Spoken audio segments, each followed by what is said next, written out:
Will the House come to order? Mr. Clerk. Aloha and good afternoon. Today's invocation will be delivered by Representative Jackson D. Sayama. Will the members who wish to participate please rise? Please be seated. Aloha Friday, everyone. It's been a long week, but due to popular demand, I don't know if everyone was here last year, but when I did an invocation, I did a demonstration of kiai at my dojo, yeah. And after that, I just did it by myself, and so then I get plenty of people come after and say, hey, I like doing them too. So today we're gonna do it together. So if you are comfortable and if you want, you could please stand. Those in the gallery, you could participate too. So stand up.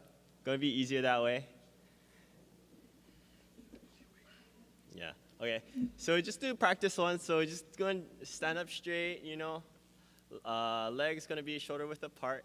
You're gonna make one fist with your right hand. You're gonna put your left hand on your diaphragm, right below your belly button.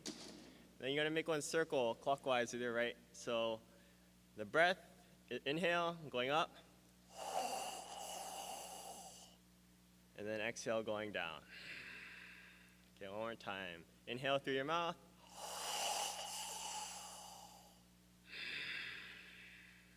Okay, so now you're going to do kiai, the yell, right? So on the exhale. And the kiai, the words is kats, like chicken katsu, but kats. So I'm going to do it once, just watch, and then we'll do it together, okay? So.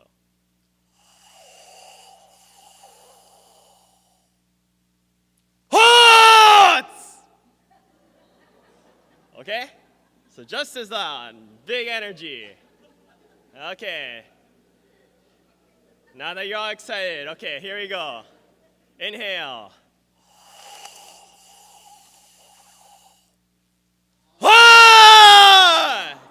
Very good, okay.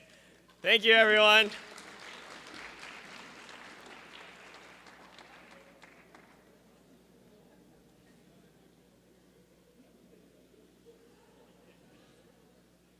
Okay, thank you, Representative Sayama. Mr. Clerk, please call the roll. Mr. Ayu, Mr. Alcos, Ms. Amato, Ms. Bellotti, Mr. Chun, Ms. Cochran, Mr. Evslin, Mr. Ganadin, Excused. Mr. Garcia, Mr. Garrett, Excused. Mr. Gates, Excused. Mr. Hashem, Mr. Holt, Ms. Hussey Burdick, Excused. Ms. Ichiyama, Excused. Mr. Ilagan, Ms. Kahaloa, Ms. Capella, Mr. Kila, Ms. Kitagawa, Mr. Kobayashi, Mr. Kong, Ms. Lachika, Ms. Lamosao, Ms. Lowen, Ms. Martin, Ms. Martinez, Mr. Matayoshi, Ms. Matsumoto, Mr. Miyake, Ms. Mizuno, Ms. Morikawa, Ms. Nakamura, Mr. Nakashima, Mr. Nishimoto, Mr. Onishi, Ms. Peruso, Mr. Pirik, Ms. Poepoe, Mr. Quinlan, Excused. Mr. Sayama, Ms. Souza, Mr. Takayama, Ms. Takenouchi, Mr. Tam, Mr. Tarnas, Mr. Todd, Mr. Ward, Mr. Woodson, Mr. Yamashita, Mr. Speaker. Present. Mr. Speaker, 45 members are present, 6 are excused. Mr. Clerk, please note the presence of Representatives Garrett, Hussey Burdick, and Ichiyama. Item 2, reading of the journal, Representative Morikawa. Mr. Speaker, may this matter be deferred. So ordered. Item 3, Mr. Clerk, are there any messages from the Governor? Yes, Mr. Speaker, we're in receipt of Governor's Message Number 1102, informing the House that the noted House bill was signed into law on March 14, 2024, and designated as Act 2. May this matter be received and filed. So ordered. Item 4, Mr. Clerk, are there any Senate communications? Mr. Speaker, there are none. Okay, members, are there any introductions? Representative Lowen. Thank you, Mr. Speaker. In the audience today, we have Jeff Boehm, who's over here from the Bay Area, where he works with the Marine Mammal Center, which is also the umbrella organization for Kekai the monk seal hospital at Nelha in my district, and he's a great advocate for the oceans and marine mammals. And we just wanted to say welcome to the House of Representatives.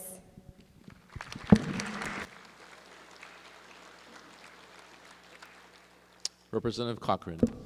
Thank you, Speaker. And I want to introduce some people from Maui, came all this way, and we have from Maui Ocean Center, Tapani Vuri and Mike Takamura, and I want to welcome you to your House of Representatives, and thank you for all your efforts in Maui.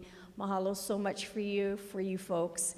And also, I'll mention some of the other groups if they're here present in the room. I see Auntie Tweety in the house too, the Lin family from Kipohula Ohana, so mahalo. We have from Emily from Nature Conservancy, and I know Scott Crawford and Alana also are here with you, so mahalo for that. And I got to meet Jana out here, and she's the daughter. Lives here now, but she did the big earth painting out there where you can take photos, and she is the daughter of Joel August. So it was interesting to hear that they moved to Waikapu during the hippie days, and you can't really picture Judge August as a hippie, but I guess that's what happened. And anyone else here for Ocean Day, please stand to be recognized, and I want to welcome you to the House of Representatives.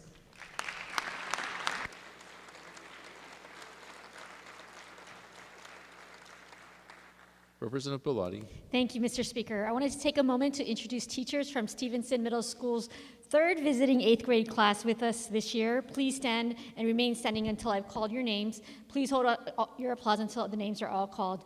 Dr. Andrea Bernadette Pratt, Mr. Marcus Shinbo, Mr. Darren Serra, Ms. Nicole Amano, and all the 8th graders, please stand. Aloha to all of you. Welcome to your State House of Representatives. Mr. Speaker, I ask that all their names be entered into the journal. So ordered. Thank you. Representative Siyama.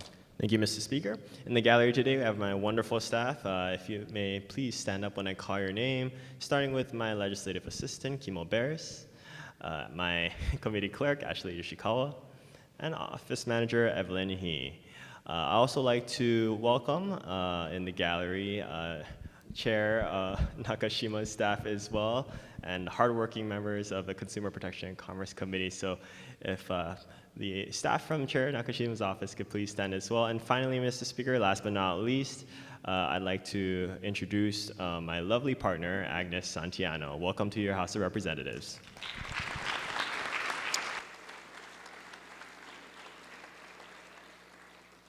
Are there further introductions? If not, members will take a recess subject to call of the chair. Recess.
Will the House come to order? Order of the day. Item 5. Reports of standing committees. Representative Nakamura. Mr. Speaker, I move to adopt Standing Committee Report numbers 1106-24 through 1160-24 as listed on pages 1 through 17, and that the accompanying House bills as may be amended pass second reading and be referred to their designated committees. Representative Morikawa. Mr. Speaker, I second the motion. Any discussion on Standcom Report 1106-24? Representative Holt. Thank you, Mr. Speaker. No vote. So ordered. Moving on to the next page. 110, Representative Kahaloa. Thank you for the Stancom report number 110724. No, the one right before. So ordered. 110624 with reservations. So ordered. Moving on to the next page. 1107. 1108. Representative Amato. Reservations. So ordered. 1109. 1110. Representative Pierick. No vote. So ordered. Representative Amato. Reservations. So ordered. Next page. My apologies, Speaker. Representative Peruso. On 1110, So with reservations, please. ordered. Thank you. 1111. 1112. 1113. 1114. Next page. 1115. 1116. Representative Pierick. No vote. So ordered. 1117. 1118. Representative Amato. No vote. So ordered. Representative Garcia. No vote. So ordered. Representative Hasibardik. Reservations, please. So ordered. Representative Capella. No vote. So ordered. Representative Tam. Reservations. So ordered. Representative Peruso. No vote, brief comment, please. Proceed. So, as we discussed in the hearing on this measure, this measure is objectionable, and I oppose this measure because it removes the cap on the superintendent's salary when we just created 2 additional positions, very highly paid positions in the Department of Education to support the superintendent's work. And I think that this flies in the face of what we're trying to do around fiscal accountability. And so I urge members to vote no on this measure. Representative Matayoshi. In opposition, brief comment. Proceed. I wanted to say my opposition is in regards to there being no cap. I think that if the bill is modified to keep the $250,000 limit and not have that sunset, I think I'd be in favor of it. Thank you. Representative Ward. A no vote, please, and may the remarks from the representative from Waihiwa be entered into the journal as my own, please, if she will agree with it, of course. So ordered. Representative Woodson. In strong support, Speaker. Proceed. Thank you. In 2014, the legislature passed a proposal that increased the superintendent's cap from $150K to $250,000 annually. And included in that proposal was a provision that said that the superintendent shall be evaluated annually. That has been a benefit. That act has a sunset date of July 1st, 2024. And so, unfortunately, if we do not pass this bill, then that means that not only will the superintendent's cap decrease to 150, but it would have compounding impacts because there are complementing provisions that say that assistant superintendents, complex area superintendents, their cap is proportionate to the superintendent's. So inadvertently, we would have to actually decrease the the salaries of our complex area superintendents, that would have a cascading impact of potentially decreasing the salaries of our principals and vice principals across the state. That is concerning to me. If you take a look at what is the comparable salary for superintendents across the country for similar school district sizes, the average amount is about $356,000. And so if you recall, this last round, we had challenges having individuals that were attracted to that very challenging position. Superintendent Hayashi was very gracious and has, in my mind, done a good job with setting us on the proper trajectory to increase learning outcomes over time. And so the proposal as it stands right now, it actually does not increase the cap. What it does is it says that the Board of Education shall establish a cap for the superintendent. That's fair. There is a public process that the board has to go through to do that, and it'll allow them to have additional flexibility. And so because of the compounding impacts it would have if we didn't pass this bill, because we need to make sure that we're attracting talent to that position, I humbly ask my colleagues to support this proposal. Thank you. Representative Souza? No vote, Mr. Speaker. Thank you. So ordered.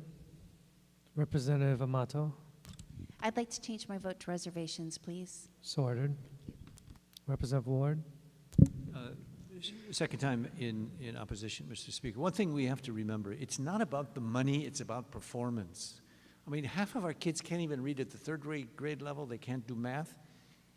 I would say let's give the guy $1 million if we become the best in the nation for our students. But we are rewarding mediocrity by the way that this bill does it, and we shouldn't do that. We are not performing as we should. We got really smart kids in our communities, but they're not getting the value of what the educational system should offer them. So we're offering higher wages to somebody who's doing a bad job.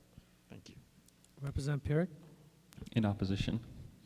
Proceed. Thank you, Mr. Speaker. I'd like to address a few things with regards to comparable salary and how, if that's the motivation to vote yes in favor of this bill. There's a mayor in Texas who makes only $1 a year, and so with regards to, we have to have a salary that's equal to other places. There's other places that make very little money when you have an executive position. I believe also the lieutenant governor of Texas is about like a $1 or something very small, and it's a very prestigious position, has lots of responsibility, but the income is very low, and you're wanting to attract servant leaders, not necessarily people that are looking for the money. Side note, I got a pay decrease getting this job. With regards to a ratio-based salary for the assistant superintendent and the complex area superintendent, we can change that law. We don't necessarily have to increase the superintendent's salary in order to help their salary. Let's just change the law that says their salaries can be more similar. And then with regards to attracting a good superintendent for a big salary, many people want to be the superintendent. I can give a list of names who would be happy to apply. So I don't think that's the main crux of the issue. I'm not in favor of paying the superintendent more. I know this bill doesn't directly do that, but it indirectly does that by unleashing a cap. And so if teachers are making not a lot of money and the community is saying let's pay teachers more, I think let's focus more energy on that versus having one executive potentially make $300,000 a year. Representative Brusso? Second time in opposition. So I deeply appreciate the work that the Chair on Education has done on this measure, and I really appreciate the concerns and the way that this problem is being tackled. I think that I still have deep reservations about deferring to the Board of Education and giving them additional power around salaries, because the Board of Education is not elected. And so there is very little public control or even public influence over the Board of Education, a problem that's really evident when the public tries to agendize their issues concerning public education on the Board of Education agenda. And so I think that given that distance from the public, that buffering from the public, it's really important that we maintain oversight and some control over what's happening with salaries, because should a situation arise in which there's an overly cozy relationship between the Board of Education and the superintendent, I think that the public would suffer. Thank you. Representative Onishi, Thank you, Vice Speaker. In strong support. proceed. You know, the residents of Hawaii voted to make the Board of Education not elected. We used to have an elected Board of Education. We passed a constitutional amendment to take that away from the voters, and the voters decided to do that. So I think the voters felt like an appointed Board of Education would be much more effective than one that was elected. And many of those people got elected year after year because nobody wanted to run. The other issue I wanted to bring up is education in Hawaii is the most critical issue for our young kids. And we're not willing to appropriately consider paying the superintendent, who has a responsibility over 180,000 of our kids in Hawaii, a salary that people would consider to be an appropriate salary to hire possibly the brightest and the best. But we are willing to pay coaches for the University of Hawaii way beyond $250,000 just so we can have a successful sports team. So with that, I am in strong support of this measure. Thank you. All right, members, we're going to move on to the next page. 1119,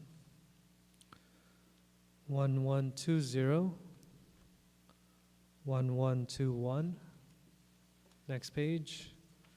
1122, 1123, 1124. Next page. Representative Pierrick. 1124, no vote. So ordered. 1125, 1126. Representative Ward. Speaker, I rise in strong support with a very, very brief comment. Proceed. Having had the honor of being on the watchdog committee of the Hawaiian Homes $600 million, I'm not sure if it's been reported yet, but there's going to be almost 5,000 people taken off the wait list of the 28,000 people because of this bill. I mean, not because of the $600 million. This bill just says in case you don't encumber all that money, which, by the way, the great work of Cully Watson, he's encumbered that in even more money. So the good news is this is a fail-safe, just in case some of that encumbrance may slip. This will give him more time to spend the money. But the point is the money's been well spent, and 5,000 Hawaiians are going to get leases because of that. That is very good news, and that's why I'm very in strong support of this. Thank you.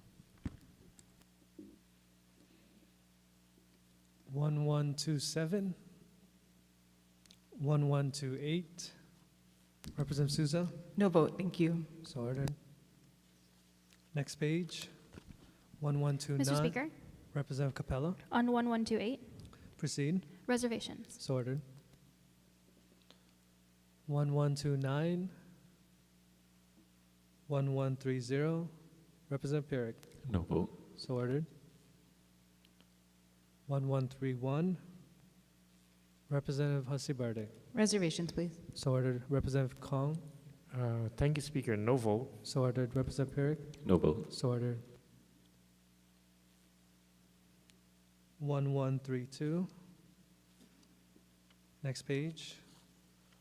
1133. 1134. 1135. 1136. Next page. 1137. 1138. 1139. 1140. Next page. 1141. 1142. 1143. Representative Garcia. No vote. So ordered. Representative Perry. No vote. So ordered. Next page. 1144. 1145. 1146, Representative Amato.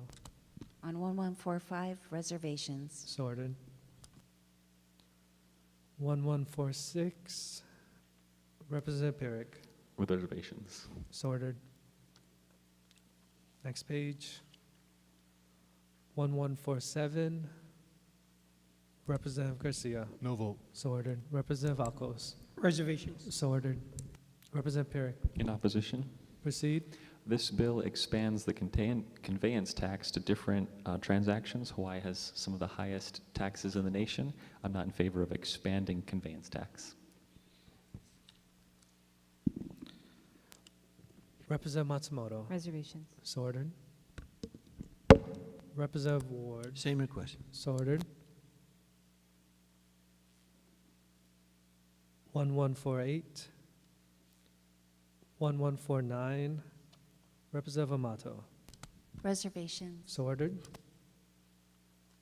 Next page. 1150. Representative Pyrick. No vote. So ordered. 1151. 1152. Representative Hasiberde. No vote. So ordered. Representative Amato. Reservations. So ordered. Representative Brusso. No vote. So ordered. Representative Capella. Reservations. So ordered. Next page. 1153. Representative Garcia. Reservations. So ordered. 1154. Representative Al-Baladi. Thank you, Mr. Speaker. In support, with request to insert written comments So on ordered. 1153, please. So ordered. 1154. Representative Ward. Sorry, 1153 reservations if possible. So ordered. 1154. 1155. Next page. Sorry, Mr. Speaker. Representative Peruso. When it's possible, can we go back to 1153 Proceed. with reservations, please? So ordered. Next page. Oh, let's do 1155. The next page. 1156. Representative Hasiberde. Reservations, please. So ordered. Representative Amato. Reservations. So ordered. Representative Ward. Strong support, Mr. Speaker. Proceed.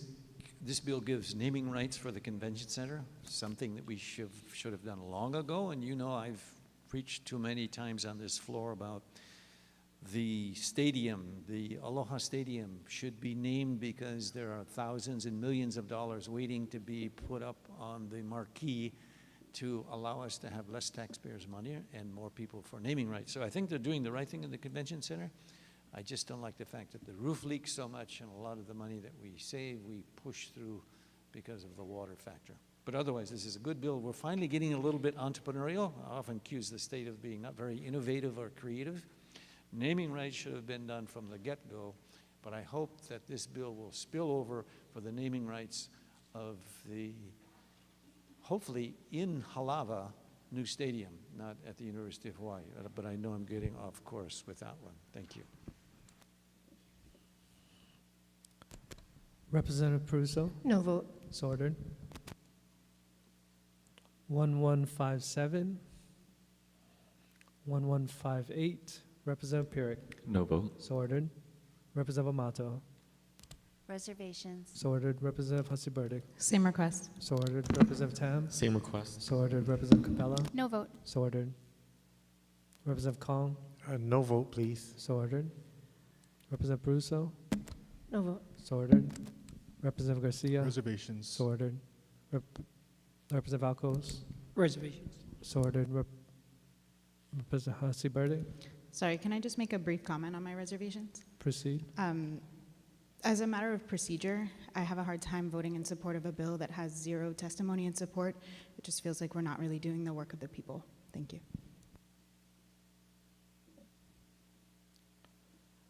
1159.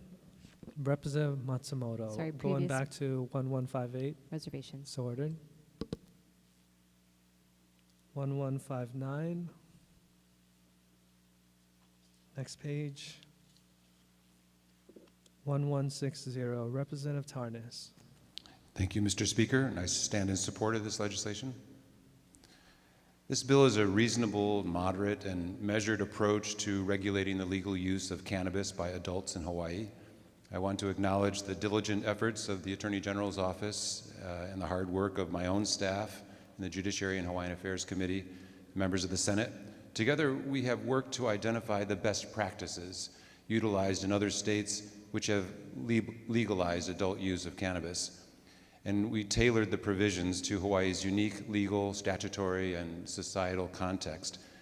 The Senate considered the measure, made useful amendments, and your committees on Judiciary and Hawaiian Affairs and Committee on Agriculture and Food Systems heard this measure and made additional amendments to the bill, which strengthened provisions to address concerns brought up by members of this body.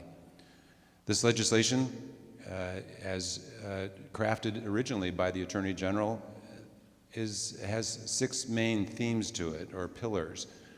The enacting of the Hawaii Cannabis Law, a legal safe harbor from state criminal prosecution concerning activities relating to cannabis for those who strictly comply with its provisions. Second, the creation of a robust independent body, the Hawaii Cannabis and Hemp Authority, with the power to regulate all aspects of the cannabis plant, whether it's medical use cannabis, non-medical adult use, or hemp, in accordance with the Hawaii Cannabis Law. Third, the continuing role of law enforcement agencies in addressing illegal cannabis operations not acting in accordance with the Hawaii Cannabis Law, which pose threats to public order, public health, and business operators who choose to operate in the legal market.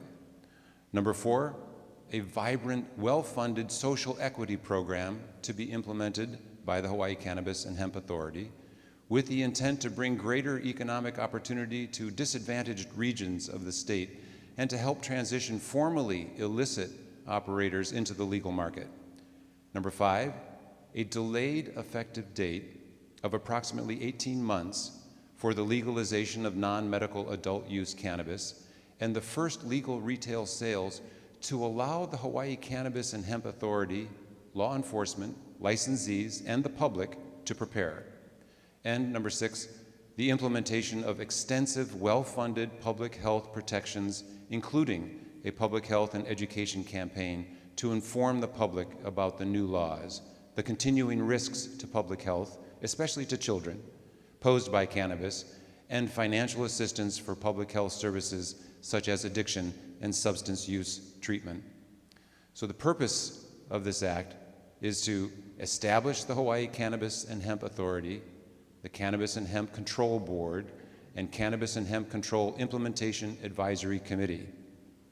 Also to establish laws for the cultivation, manufacture, sale, and personal adult use of cannabis. It amends and repeals existing laws relating to cannabis, including hemp. It establishes taxes for adult use cannabis and medical use cannabis sales. It establishes the legalization of the possession of certain amounts of cannabis for individuals who are at least 21 years old, beginning January 1st, 2026. It transfers the personnel and assets of the Department of Health and assets of the Department of Agriculture relating to cannabis and hemp to the Hawaii Cannabis and Hemp Authority. And finally, this measure provides certainty for hemp farmers, support for small hemp farmers and industrial hemp projects, and effectively regulates hemp-derived cannabinoid products that may pose a danger to public health or public safety. This is a carefully crafted measure that I hope addresses the concerns of the members of this body, and I urge members to support it. Thank you, Speaker. Speaker. Representative Kitagawa. Thank you, Mr. Speaker. In opposition? Proceed. I'd first like to start off by thanking the Judiciary and Agriculture Committees for their work on this bill, as I know the bill is very long, over 300 pages, and the hearing on Wednesday lasted for many hours. However, I am in strong opposition to this bill, which would legalize marijuana, and I'd like to highlight just a few of the reasons for my opposition today. In Wednesday's joint committee hearing, it was evident that the majority of organizations and individuals who testified were in opposition to this bill. The prosecuting attorneys for the City and County of Honolulu and Maui County, as well as the Honolulu, Hawaii County, Maui County, and Kauai County Police Departments, testified in strong opposition to this bill. The Department of Law Enforcement, the Department of Health, and the Department of Education also submitted testimony sharing serious concerns with this measure. The Attorney General's office submitted comments on this measure. However, they noted during the hearing that the Attorney General does not support the legalization of adult use of cannabis. I'd also like to highlight that there were a total of 221 testimonies submitted for this bill on Wednesday's hearing. Of the 221 testimonies, 61, or approximately 28%, were in support. 44 had comments, but many of those comments included concerns, and 116 testimonies were in opposition. In addition, there were 2 community petitions submitted in testimony which shared opposition to this bill. A total of 525 people signed on to those 2 petitions in opposition. Clearly, the majority of testifiers are in opposition to the legalization of marijuana. Supporters of legalization of marijuana will often reference a Star Advertiser poll that was previously conducted in which the results showed that 58% of the population are in support of the legalization of marijuana. I'd like to share a little more details about this poll. This poll was conducted in July of 2022 and surveyed 800 registered Hawaii voters with a margin of error of plus or minus 3.5%. The question was asked, do you support or oppose the legalization of recreational marijuana to generate tax revenue for the state? Let me repeat that question again. Do you support or oppose the legalization of recreational marijuana to generate tax revenue for the state? The question was not simply, do you support or oppose the legalization of marijuana, but it in fact asked people if their support or opposition to legalization was based upon the generation of tax revenue for the state. Many people believe that legalization will help to generate millions of dollars for our state, which can be used to address the many concerns that we have, such as funding for education, reducing homelessness, or helping to support our families in need. This bill does not, in fact, generate tax revenue for the state that can be used in the way that community members assume and think it should be used. The Department of Taxation provided testimony that this bill would, in fact, decrease the general fund by $1 million in its first year and $2.5 million each year thereafter. I would like to note, however, that this bill does create 2 special funds, which evenly splits any proceeds from the tax on cannabis. The first special fund is the Cannabis Regulation, Nuisance Abatement, and Law Enforcement Special Fund, and the second special fund is the Cannabis Society, Social Equity, Public Health and Education, and Public Safety Special Fund. However, both of these special funds do not designate funding to address any current community concerns, such as funding public education or other support services. This bill does none of that. The programs that are funded through this bill's 2 special funds are simply programs created to operate the cannabis program and address any possible and new concerns that will arise because of the legalization of marijuana. Even though a community grant program is included in this bill, it will not help to address our statewide issues that I just mentioned or the issues that community members assume will be fixed through any possible revenue generation.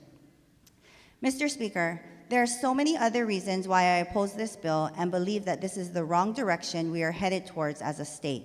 But I will end by saying this. We are fooling ourselves to think that this bill will not have a negative impact on our youth, our families, or our communities.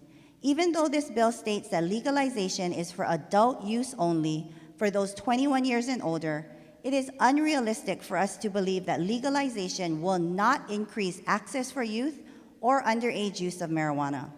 Alcohol use, smoking, and vaping are all adult use products for individuals who are 21 years or older, but we are facing one of the worst youth vaping epidemics in the nation.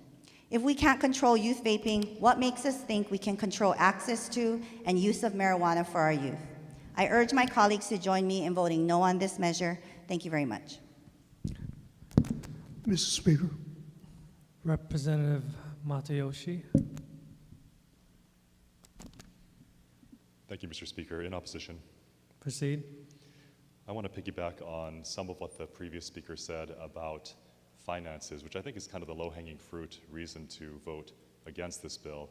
This bill will cost approximately $39 million in its first year alone, is not expected to generate any net tax revenue, and honestly, we're fronting that $39 million in a year where we are well in the red. I mean, in a year where we are talking about possible government furloughs, in the year where we are talking about cutting government programs, we're going to have to front $39 million across the board for this bill, and hopefully get some of that back in tax revenue. I don't think this is the year for us to be trying that sort of experiment. Another point that I'd like to make in opposition is the seeming boom in the black market for states that have legalized recreational marijuana. It's not that, I mean, one of the arguments I always hear in favor of legalizing marijuana is that it'll get rid of the black market, that because it's legal and you can buy it everywhere, that there's going to be no reason to have the black market anymore. Yet this bill imposes significant restrictions, which I agree with, and licensure and regulations in making sure that a legal marijuana industry is safe. The black market doesn't have to abide by any of that. The black market doesn't pay taxes. The black market doesn't have any regulations on safety or control. And that same marijuana that's going to be sold, you can't really tell whether it was grown legally or illegally once it's in someone's pocket. So the black market in other states that have legalized this have undercut the legal market. The legal guys want to do it fairly and legally and pay their taxes, which I can respect. But the black market can sell it for a cheaper price because they're not regulated, it's not subject to tax, and because of the normalization of legalizing marijuana, more people are willing to purchase it from the black market, from shadier sources, because it's once that marijuana is in your pocket, there's really no real way for us to tell whether that marijuana was purchased legally or illegally. So I think if we do this in Hawaii, the black market will undercut the legal market, and we will see decreased tax revenues than what's projected. The danger to our society too is, I mean, just the physical danger to our society from driving impaired is also going to increase if we legalize marijuana. The prosecutor's office pointed out that in a study done of Idaho and Oregon, once Oregon had legalized marijuana, traffic fatalities and cannabis impaired driving in the Rocky Mountains area post-legalization starkly rose. And in a year where our own Speaker of the House has led the fight in regulating and trying to reduce the fatalities and accidents from driving without a license, I think that this is not the right time to now introduce another substance which could impair driving. I think that we're going in the wrong direction with that, given the direction that we're going with the driving without a license bills.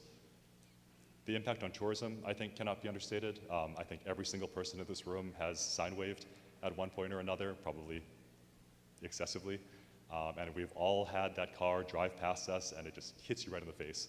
Someone's smoking cannabis and that smell really carries. You know, when I'm taking my kids down to the aquarium in Waikiki, it just kind of strikes you. And I'll look around and I can't even see the person smoking, but I know it's around. The smell is just so strong and it carries.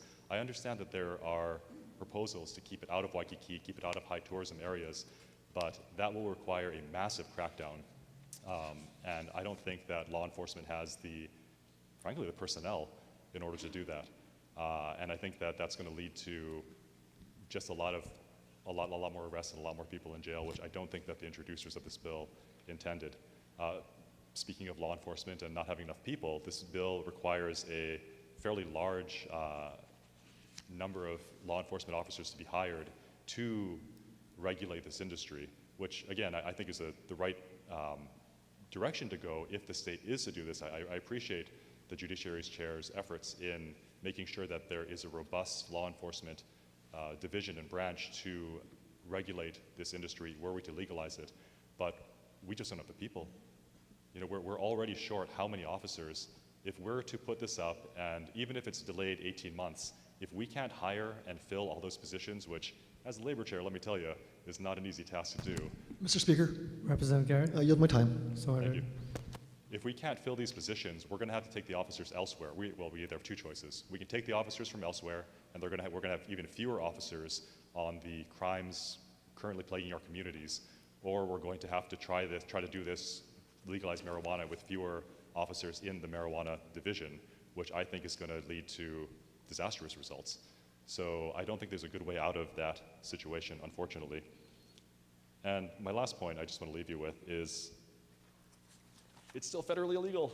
I mean, we have, there's a effort on the federal level to move it from a Schedule I to a Schedule III drug. That's not making it legal, that you still need a prescription for Schedule III drugs. And okay, maybe I'm not going to opine on what schedule drug marijuana belongs in. But as long as it's federally illegal, we, by legalizing it here on a state level, put ourselves at the mercy of whichever president and whichever party is in control of the federal government at the time.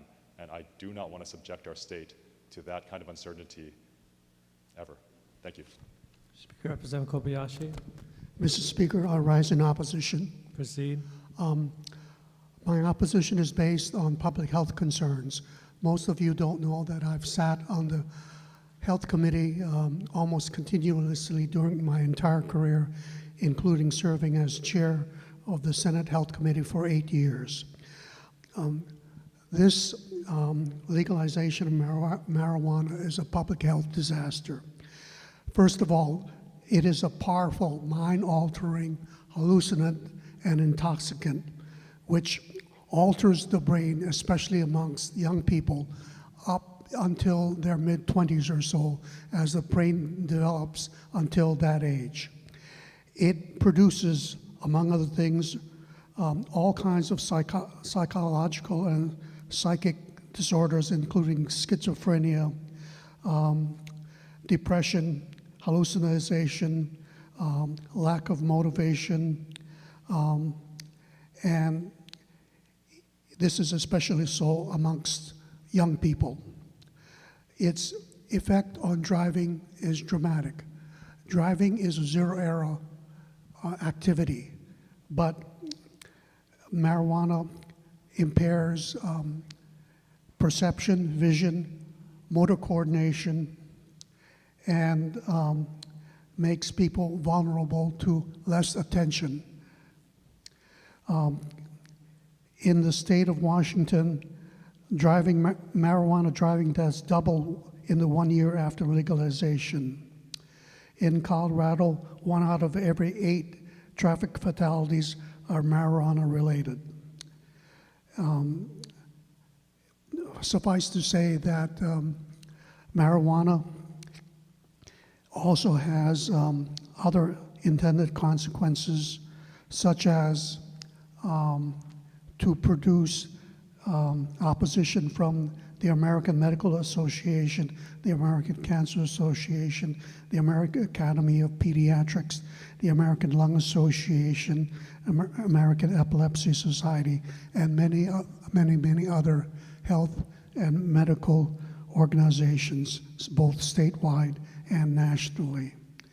I would say that no state has been able to curb the black market on marijuana. This results in all kinds of spillover effects amongst underage people.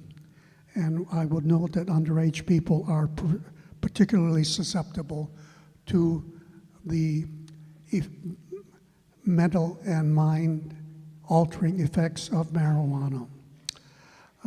To say the least, marijuana is at least as dangerous in terms of lung health as smoking. One study suggests that marijuana produces 4 to 5 times the toxins and carcinogens as tobacco smoke, 4 or 5 times. So you don't have to smoke a lot of marijuana to damage your lungs. In addition, it is associated with increased likelihood of heart attacks and weakens the immune system. The U.S. Surgeon General has said famously that no amount of marijuana is safe for adolescents, and advises the same against pregnant women, noting that marijuana, the active ingredient, HTC of marijuana, crosses the placenta and brain-blood barrier, affecting the baby Nutrio. All in all, marijuana leads to a host of problems, and I won't get into the association between marijuana and crime and the marijuana in and amongst inmates. In the public hearing held, we had time and time again people saying, I started with marijuana and then I went on to so-and-so and then I messed up my life. Not easy to say in public that you messed up your life. People weren't saying, oh, I started drinking and then went on to so-and-so and then I messed up my life. They were speaking specifically of marijuana, and this was said time and time again in the public hearing recently held this week. Representative Martin. So ordered. Proceed. I will conclude simply by saying that marijuana is a public health disaster with consequences and unintended ill effects that cannot be controlled once the bottle is open. Thank you. Representative Ward. Thank you, Speaker. I also rise in strong opposition to the legalization of marijuana. I also have about a dozen reasons why this is the case. The first of which is it doesn't even belong in this legislature. This is something that should be on the ballot, Mr. Speaker. The polls, depending on which one you read, say, well, you know, we want it, then the other polls say we don't want it. I know my district is 57 against, 43 for it. This is an issue as serious as same-sex marriage, which means it should go to the people rather than to this elected body. That's my first reason, Mr. Speaker. Second reason is we don't have to go to the moon to prove it's there. Why don't we learn from what Colorado did? Why don't we learn from those who have done it already in California? We're saying we gotta do it to show that the black market is not going to proliferate, which is a joke, that traffic accidents are not going to increase, that the youth are not going to be hurt, particularly for those whose brains have not even been developed yet, that gangs and corruption is not going to come and take over. Mr. Speaker, I think we're not being scientific enough, or let's say we're being too egotistical, think that we are going to be immune from those things that's already happened in other places. And that's why when I say, do we have to go to the moon to prove it's there? Why don't we listen to Mr. Armstrong and all the other people who've been there and done it? My third reason issue is this. If we go back to Wednesday's hearing and we divide the pros of who want it, it's basically follow the money, it's economic reasons. Because when we had all the people who have got different diseases, we gave the medical marijuana the go-ahead. And that was one of the big reasons I voted for that. But when I hear these economic reasons, like, hey, we're going to get $39 million in our first year. We're going to get, I think it's about $109 million by year 4. We don't realize, Mr. Speaker, that those are manini compared to, the Japanese market in Hawaii, you know how much it's worth?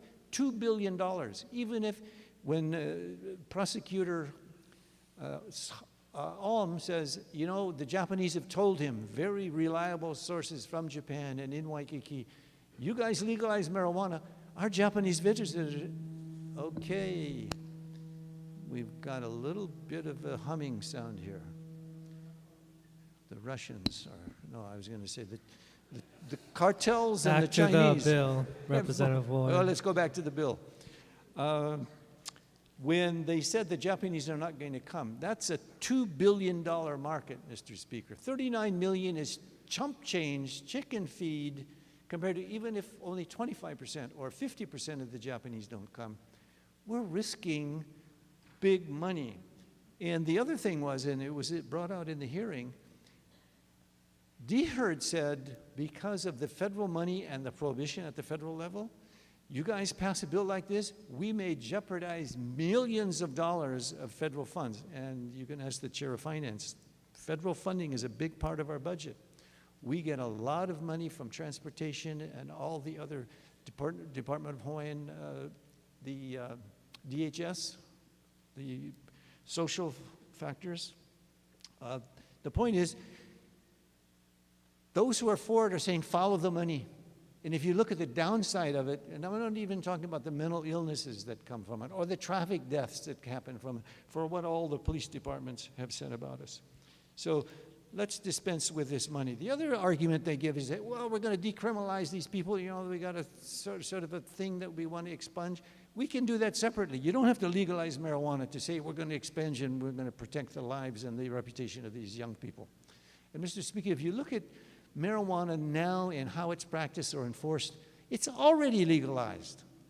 You can get marijuana anywhere at any time, and if you do get caught, and HPD says, you know, we don't really enforce this when we smell it and we go do it. I mean, they leave it alone, and if there may be big money behind it and they have to do an enforcement, you get, and this is quoting Prosecutor Alm, you get a parking ticket, a slap on the wrist, $125. Representative Matsumoto. Mr. Speaker, I yield my time. So ordered. I've just begun to give my speech here. The point is the police are not enforcing it. It's already legal. It's already de facto legal. So, okay, I've jumped now to number 5. The black market. This reality is proven already by the empiricism given to us, some rumor, some fact. Those who are on medical marijuana, up to 70% of those people are going to the black market. They're not going to the dispensaries. Dispensaries are too expensive, they're too otherwise regulated, and people are not going to, quote, to the dispensaries. The dispensaries were created so the medical people and others would go to them, and now they're going to the black market. Every person who thinks they can grow something and make money, a quick buck, this black market is going to proliferate. I said earlier, if we listen to the lessons of Colorado and California, the cartels have even come in because there's so much money in the black market. The Chinese farmers have come in because of so much money in the black market. So who are we to think in Hawaii that we are going to avoid it? I think that is so naive. I mean, the money is quick, it's fast, and we're going to say we're not going to have that. And in the AG's bill, it says, we're going to reform those black market people and make them straight and narrow. We're going to make them legalized. That is such a naive concept. And by the way, the Attorney General is against the legalization of marijuana. I repeat, the Attorney General is against the legalization of marijuana. She said, if you guys are, I'm going to editorial, if you guys are stupid enough to pass it, okay, we'll implement it. Here's the way to avoid the difficult things to do it.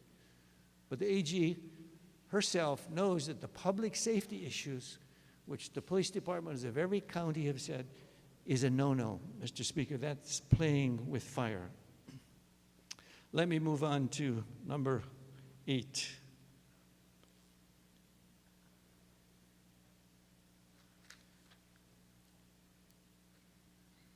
And this is, I think, one of the most important issues. It's about the future. We talk about the keikis. We got to keep the keikis. We got to educate them. Mr. Speaker, this bill will dumb down our kids. To think that only 21-year-olds are going to go and smoke marijuana because the bill says so is so naive, is so silly. We can't even keep, as one of the good speeches were made earlier, we can't even keep the vaping under control. Everybody's vaping, and now you can go buy a vial of THC and stick it in your vape, which means these young kids, mostly high school, particularly, even though I think in testimony on Wednesday's hearing, 33% of Hawaii's youth, high school kids, 33% are regular users of marijuana. Not just occasional, I mean, probably 100% have tried it. 30% are regular users. My point is, in this last point, we're dumbing down our kids.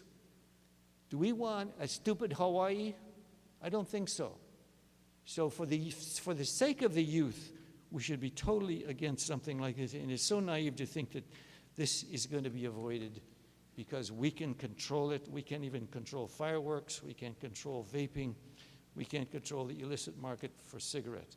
And I was really amazed to hear that 4 times the amount of toxins come to you when you smoke marijuana. My God, there's enough against cancer for smoking, and now we got 4 times that, and we want to legalize it? We want to give our stamp of approval to say, hey, us adults, we can do it.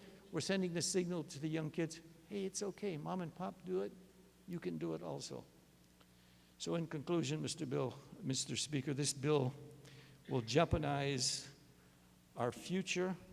It will jeopardize and make life here the least of which is going to be beneficial for our young people. We need to send a warning by not passing this bill. We don't need to ruin our communities, and I want to end on one of the notes that came out in our hearing. The West Side people were pleading with us. Don't pass this bill. We want to build our communities. We don't want to ruin our communities. The West Side were almost crying to the community. And I say before this body, they're crying for us because there's a correlation between, this is a DEI thing, though you guys who are woke and know DEI, there's a geographical factor here. The lowest and the most poverty parts of our state are the highest users of marijuana. So what we do is we commit this stuff so you guys who are already poverty-stricken are going to even get worse because we don't want you to get out of poverty. We want to numb you down. We want to make you kick back and relax because they're the highest users of marijuana, Mr. Speaker. That is very unfortunate. We're going to commit our communities that are already poor to being already poor. Representative Ward, your time. Mr. Speaker, I yield Representative my Garcia. time. I yield my So time. ordered.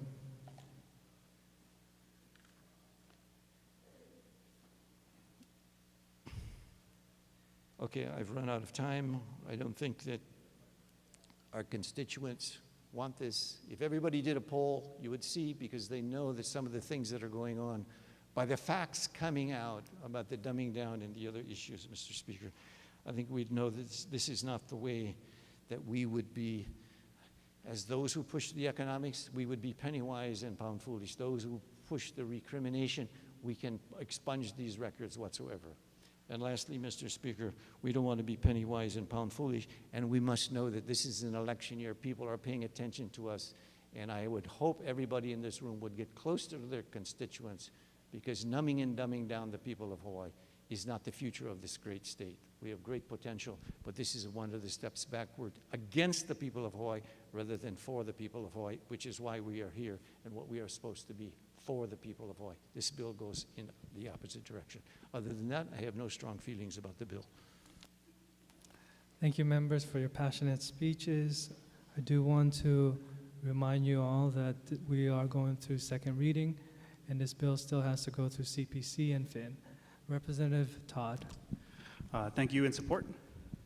Proceed. I apologize in advance. I normally don't speak on second reading, but I figured we might want a little bit more balance in the discussion very quickly.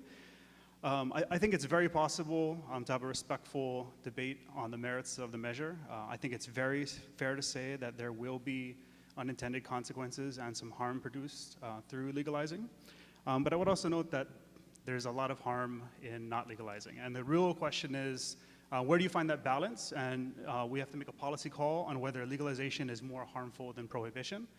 I would suggest that if you look through our country's history, prohibition has almost always been disastrous. I do think that it's relevant to look at a lot of the health impacts that have been mentioned. We have hepatitis, fibrosis, cirrhosis, stroke, high blood pressure, arrhythmia, cardiomyopathy, pancreatic cancer, liver cancer, colorectal cancer, breast cancer, head and neck cancer, which I didn't even know was a thing. That's all from alcohol. And I think if we had a bill on the floor to prohibit alcohol, which is demonstrably dangerous, and numbers would suggest significantly more harmful than cannabis usage in a vast majority of studies conducted on this issue, that it would fail spectacularly because we have a history and we know that prohibition for alcohol does not work. There's been a lot of talk about how the black market is already thriving. Again, that's an argument for legalization. Prohibition is not effective. It props up the black market. It's also worth noting that one of the reasons the black market has had continued success in many other states that have legalized is because of overburdensome regulation when they've legalized cannabis. There's an opportunity, and I think this bill does a lot to learn from that. A lot of the front-end cost, I would argue, is completely unnecessary and, again, overly burdensome. I would prefer a more just blanket approach, but I would acknowledge that in the committees and the testimony we've received, that's just not viable if we're trying to get this through the administration, through the legislature, which is why a lot of concessions have been made. But I don't think it's a fair point to suggest that the black market success in other states and the upfront cost is a result of legalization, when many of those concessions that are made to opponents of legalization are what have led to those outcomes. Beyond that, I think that it's fair to say that maybe our prosecutor here in Honolulu is not necessarily a tourism expert, and that is not his field. I don't think it's fair to say that tourism is all of a sudden going to disappear and dry up. I believe if you go through any major metropolitan area on the West Coast that has currently legalized cannabis, you will see a great number of tourists there. They're not all of a sudden disappearing from Seattle, San Francisco, and Portland, or Las Vegas for that matter. I don't think there's any evidence to suggest that that would actually be the case. And lastly, I would just say that very often, in terms of our discussion around energy and just the means of production here in our country and in Hawaii specifically, we very frequently fail to recognize that much of the harm of our policymaking, of our consumption here, is exported to other countries. I think it's very clear, at least in my personal opinion, so maybe that's not a fair statement, that prohibition and the war on drugs has been the single most harmful policy agenda in the Western Hemisphere since slavery. And I don't say that lightly. I think the evidence is there. If you look at how it has completely destroyed many communities across the Western Hemisphere. We don't see that on our day-to-day here because we've exported that harm elsewhere. That's all I got. Thanks. Representative Nishimoto. No vote. So ordered. Representative Alcos. I'd like to adopt the words as all the representatives that oppose this bill. So ordered. And I would like to have a short comment. Are you about the finance? I hear a lot about money. If we could make Are you money. in opposition? Or in opposition. Proceed. You know, it's not about the finance and the money, whether we make $1 billion.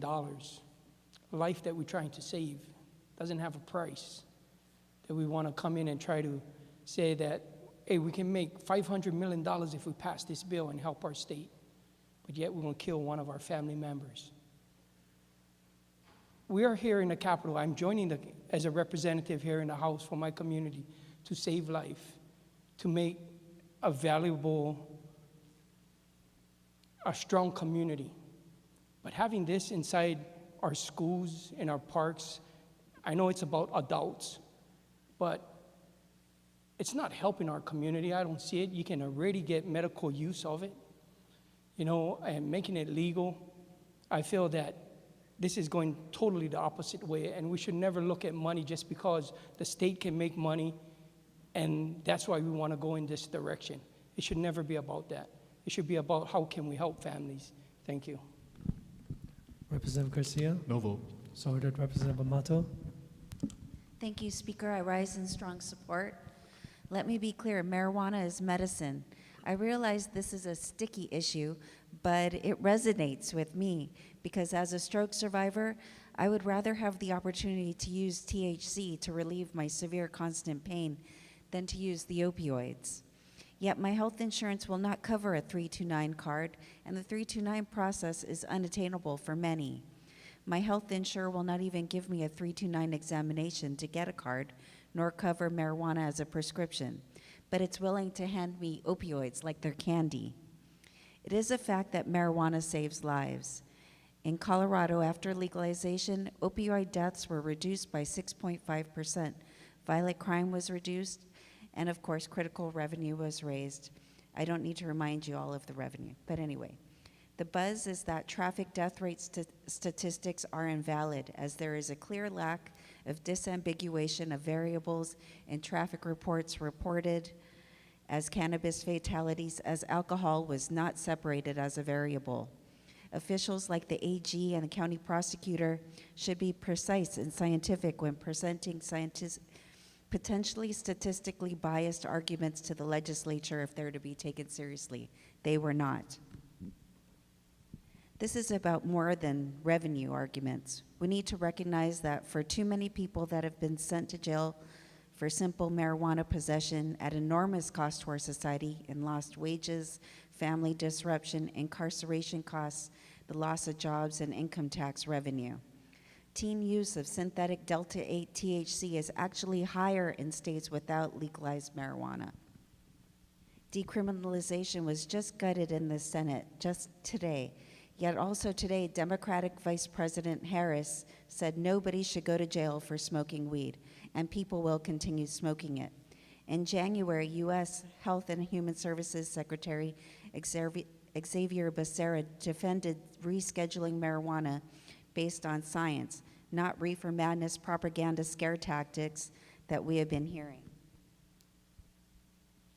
The days of the 1936 reefer madness propaganda are over in most of the country. Didn't we learn anything from 1920s prohibition? Prohibition in Hawaii will only continue to funnel money to the black market and strengthen the illicit dealers. For too long, the legislature has been bogged down in the weeds. We have an obligation to vote as the majority of our population requests. And let us be clear, a vast majority of voters say legalize it. Don't let adults' rights go up in smoke. This is an opportunity not to be wasted. It is high time we legalize marijuana. I am a strong supporter of the well-vetted, detailed, and comprehensive version of this bill. Thank you. Representative Woodson. No vote. So ordered. Representative Souza. No vote, Mr. Speaker, in strong opposition. And I would like the words of the Vice Chair of Finance to be inserted into the journal as my own. So ordered. And brief comment. Proceed. Thank you. I just wanted to thank the Judiciary Chair as a member of the Judiciary Committee for all of his hard work on cannabis legislation this session, for the bills that he introduced, and even the amendments to the Senate bill specifically. So mahalo, and thank you for allowing a democratic process in our committee hearings. Mahalo.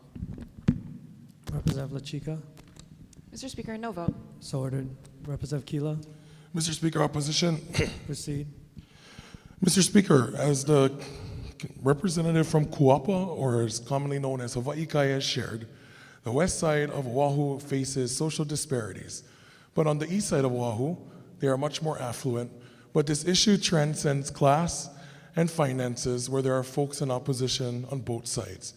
Mr. Speaker, in your chamber today, this is a bipartisan opposition with both sides of the House and both parties rising in opposition.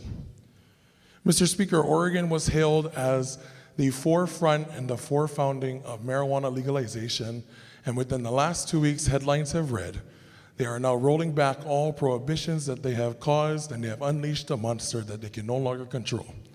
The Pandora's box of marijuana legalization may fear to do the same things here in Hawaii as it has done across the state. Mr. Speaker, yes, as folks have raised their support for this measure, the same way folks have raised their opposition. Every single county police department in the state of Hawaii has raised opposition to marijuana legalization. I would not like to be on the side that continues to alienate and not support our law enforcement as they continue to do the unpopular work of our law-abiding citizens to bring law and order to this state. Mr. Speaker, erring on the side of caution has always proved to be better than to go head first not knowing what to come. I appreciate the Judiciary Chair doing their fair due diligence to bring this measure forward.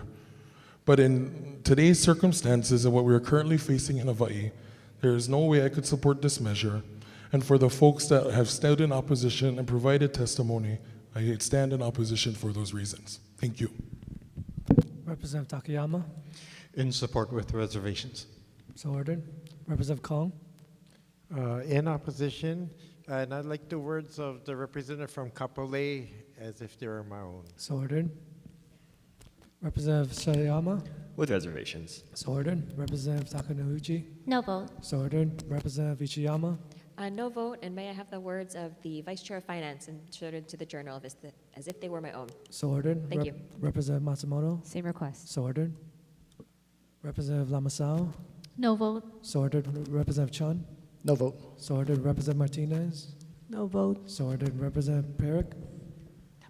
In opposition. Proceed. I support medical marijuana, but I don't support recreational marijuana. According to the Rocky Mountain High Intensity Drug Trafficking Area Strategic Alliance Unit, this is what they found. The early rate of emergency department visits related to marijuana increased by 52% after the legalization of recreational marijuana. That's from 2012 to 2016. Do we want to be increasing emergency deaths in Hawaii? I think not.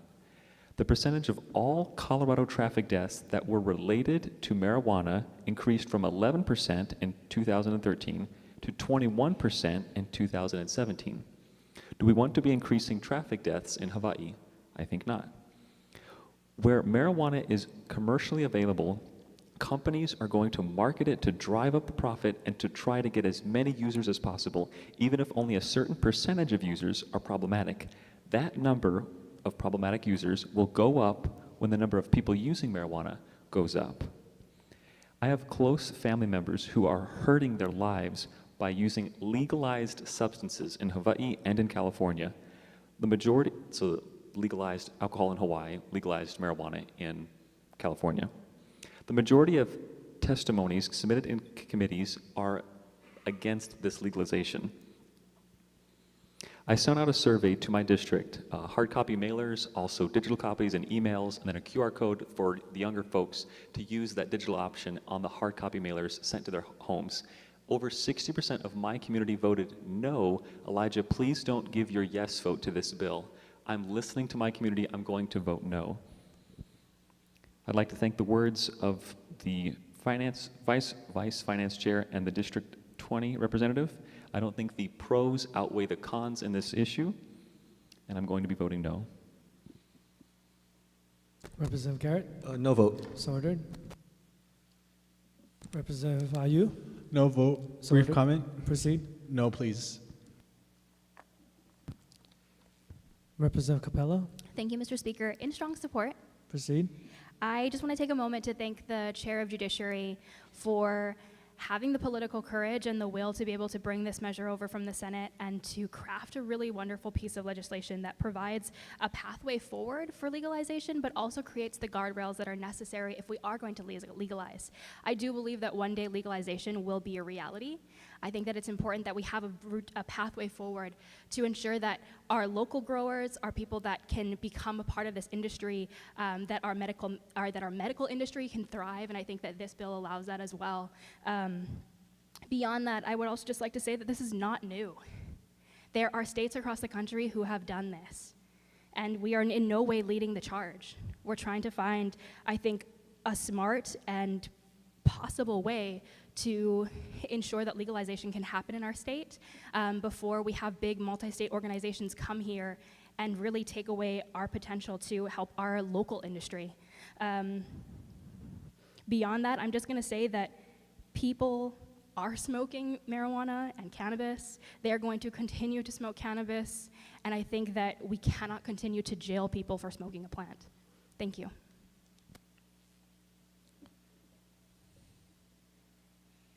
Representative Ward? Thank you, Speaker. Second time. Proceed.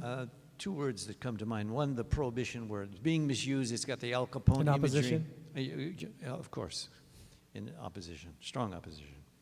The Al Capone image of prohibition. This is nothing like that when you get a parking ticket as the reason why if you got smoking. And most, as I said, the police don't even give people an arrest. So to say people are going to go to jail because of their smoking, if you're a dealer, of course. If you're doing and outside of what is allowable, you get a parking ticket. I mean, you don't get a parking ticket, and if you have the minimum within the legalized area, you get a $125 fine, of which we can make it $5 if we want. The point is there's no reason to make legalized marijuana because of the decriminalization, because of we are so suppressed and the young people. No, that's not the reason. The reason is because the downside, economically, socially, politically, mental health-wise, et cetera, all the ills of society, Mr. Speaker, are not there. We were elected to benefit the people of Hawaii. The argument about the economics is a false argument, even those on the mainland, because here's what happens when they say, we got a windfall of marijuana for even those that are making it. They put in the marijuana money, say, for an education. Then they back out the standard amount of money that they would allocate to that department, and you get a net Manini gain. So this argument about this is going to be an economic boon is just not valid. The other one about the decriminalized and expungement, we can do that without legalizing marijuana. Mr. Speaker, the cries of the West Side, and I appreciate the representative from the West Side. Of all the things that have been happening there, this would be even an intensification of that. And for all of the people of Hawaii, we've got enough things to get us high on, we've got enough drinks, we've got enough kind of drugs and toxic and other sorts of things to do. We don't need to add another one onto it. I'm not justifying what we have, but to add on more, the blood is going to be on our hands, Mr. Speaker. Thank you. Representative Hashem. No vote. So ordered. Representative Todd. Just very briefly, still in support. Proceed. I just wanted to note that during the Prohibition era, alcohol was actually legal for consumption and legal to have in your home. So it was actually more legal during Prohibition than it is for cannabis currently. Just wanted to note that. Thank you. Representative Onishi. No vote. So ordered. All right, members.